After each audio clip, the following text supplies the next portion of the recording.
Oi pessoal, tudo bem? Muito boa noite, aqui é Carla Zambelli, deputada federal por São Paulo. Entrando aqui ao vivo porque alguns jornalistas estão me ligando e alguns deles provavelmente vão dizer o que eu falei, né, o que eu contei, a minha opinião e também os fatos, e outros obviamente vão ignorar.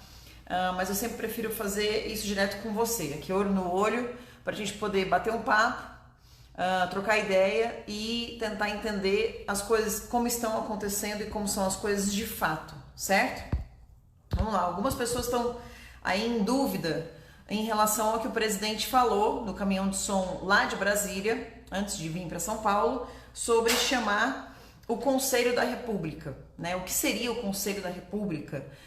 Algumas pessoas até dando um tamanho maior do que ele realmente...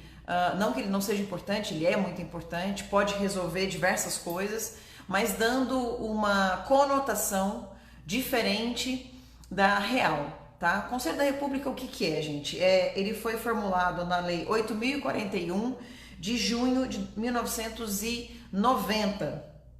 Esse conselho, ele existe com uma certa formulação, que eu vou falar dele já já, e o presidente da República pode compete ao Conselho da República pronunciar-se sobre algumas coisas, né? E geralmente quem chama para esse conselho, quem chama uma reunião do conselho é o presidente da República.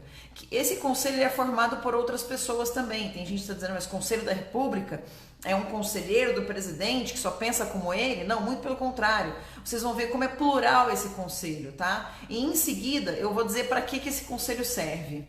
Antes de dizer para que ele serve, eu vou tranquilizar vocês e também os esquerdistas que nos assistem, os isentões e os jornalistas. Para vocês terem uma ideia, quem participa: o vice-presidente da República, o presidente da Câmara dos Deputados, o presidente do Senado, o ministro da Justiça, os líderes da minoria e da maioria, são líderes, por exemplo, se eu não me engano, a líder da minoria na Câmara dos Deputados é a Jandira Fegali, você tem também a líder da minoria no Senado, eu não sei quem é, e você tem o líder da maioria na Câmara e também da maioria no Senado. Sinceramente, agora não me lembro de cabeça quem são.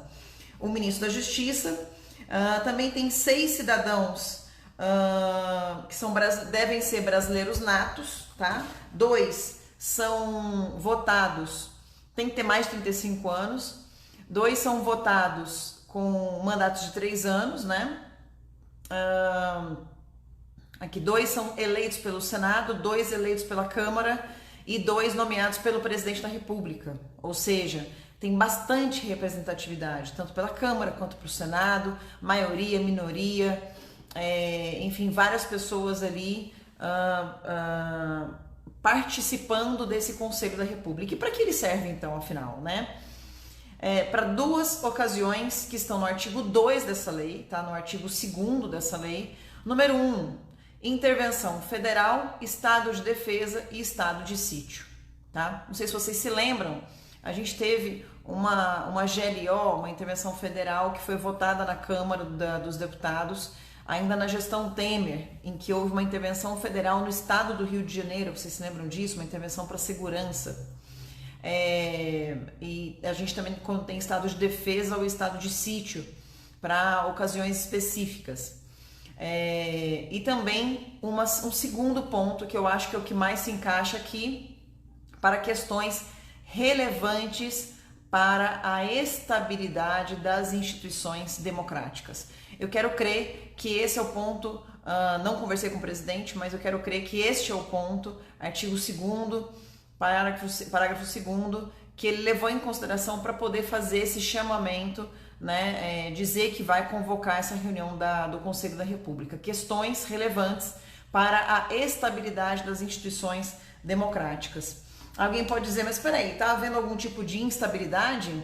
Ora, se você tem uma Constituição Federal que defende a independência entre os poderes e que você tem um dos poderes, que é o Supremo Tribunal Federal, que é o guardião da Constituição, e que dentre os membros deste poder você tem um membro que eventualmente está agindo fora da lei, está agindo fora da Constituição, está agindo de maneira arbitrária e, como eu disse no meu depoimento e repito aqui, de forma inconstitucional, com um inquérito inconstitucional, aberto de maneira inconstitucional, agindo de maneira arbitrária, prendendo cidadãos, perseguindo cidadãos, censurando cidadãos, e não só atrás de cidadãos que, como eu, tenho foro por prerrogativa de função, ou seja, o meu foro para casos como este é realmente o foro do Supremo Tribunal Federal.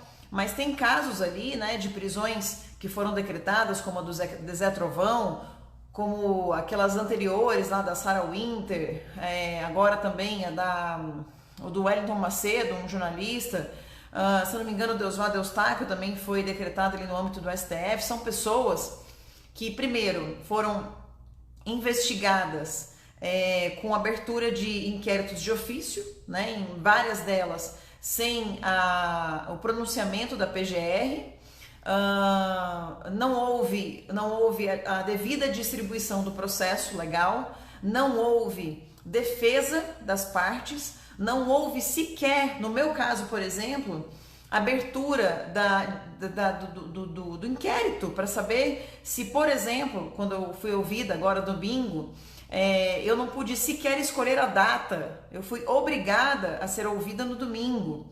Então,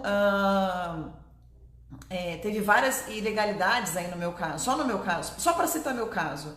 Os inquéritos que foram abertos contra mim são mais de, acho que são 4 ou 5 agora, são todos abertos de ofício.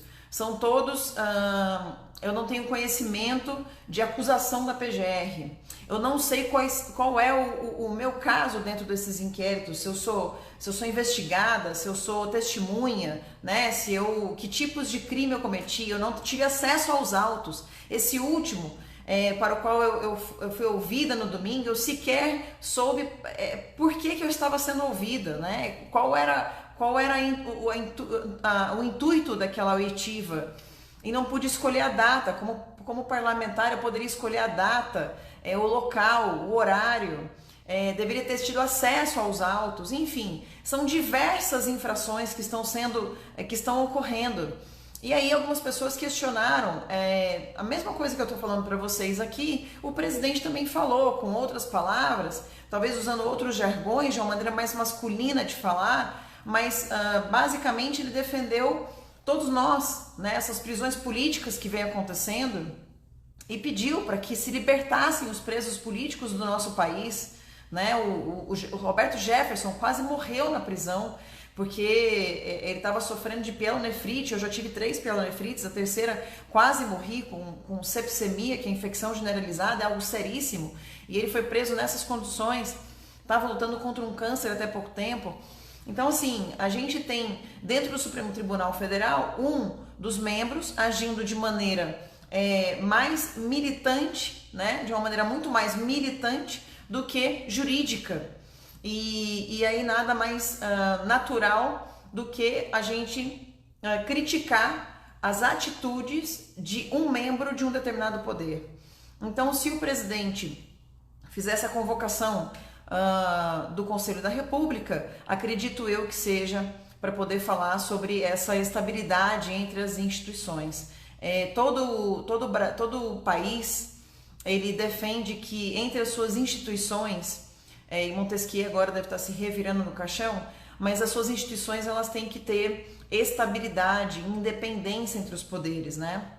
E quando você tem um poder como, por exemplo, o STF, que a instituição funciona, mas membros agem de maneira arbitrária, né, com atitudes arbitrárias, e nós não podemos sequer questionar, a gente começa a ter um problema de estabilidade e segurança jurídica no país. E isso pode afetar diversas coisas. Agora, eu julgo que o presidente foi muito maduro nas suas palavras, foi bastante contundente, mas muito maduro e muito sereno, apresentando soluções dentro das 4 linhas da Constituição. Aí todo mundo com as jornalistas, né, os jornalistas com expectativa de rupturas, né, em seus discursos, lá em Brasília e aqui em São Paulo.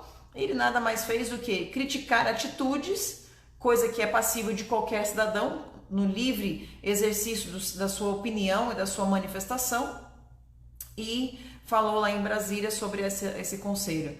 Então, parabenizar mais uma vez o presidente e, acima de qualquer coisa, pessoal, parabenizar vocês pela linda festa da democracia que vocês fizeram, que vocês promoveram na data de hoje, e que nós aqui tivemos o